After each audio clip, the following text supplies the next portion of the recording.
Kulukuthi ukhalatha sengikhona sengiphakathi kuyona i-channel yakhe hamba phambili inkezo kanti ke lami igama engumfeze uDuthungu ngakhumalo bathi la sibona amagomede mawuthi usemusha la ekhaya ngizocela enze sure ukuthi uyasubscribe ungakhohlwa ukukhomenta nokulike kanjalo futhi nokushare okukhulu kunakho konke bafethu culo maskandi igcawelisha uthi usamile lapha nesinqumeni sakhe akaguquki kuza ngemuva nje kokuthi igcawelisha liphipha isinqumo esithi abahleli bomcimbi wempucuzeko kuzomela baxolise ngabakwenza lapha kuzokhumbula ukuthi igcawelisha like la confessa lapha lathi oge umfoka ngcobo kanjalo lapha noxolani umfoka cineka lapha abalakhela uzungu ukuthi bafuna ukulibulala lona lizibonele ngowalo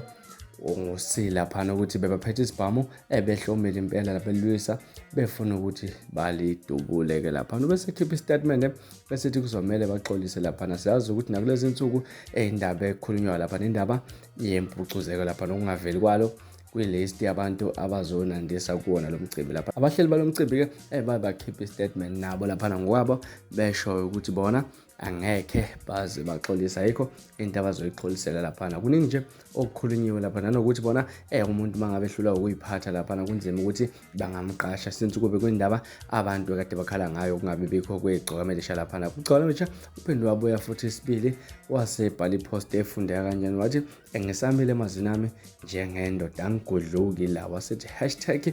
#abaxolise laba lisamile nje igcawelisha lisho khona ukuthi kusamele baxolise ngale kwalokho ayikho into ezoya phambili nganza kwethu kushubile endimeni umculo maskandi mhlawumbe engakuthini kwakho ukuphawula ngalolu daba hlala lapha kwi-comment section sixoxe ngalolu daba bafethu bekuyona ivideo namhlanje bekulona udaba esinethulelo lona namhlanje kwesenkezi ungakhohlwa ukusubscribe nokulike kanjalo futhi nokushare okukhona okukhulu kunakho konke nibe nosuku olumnandi ngithanda khona.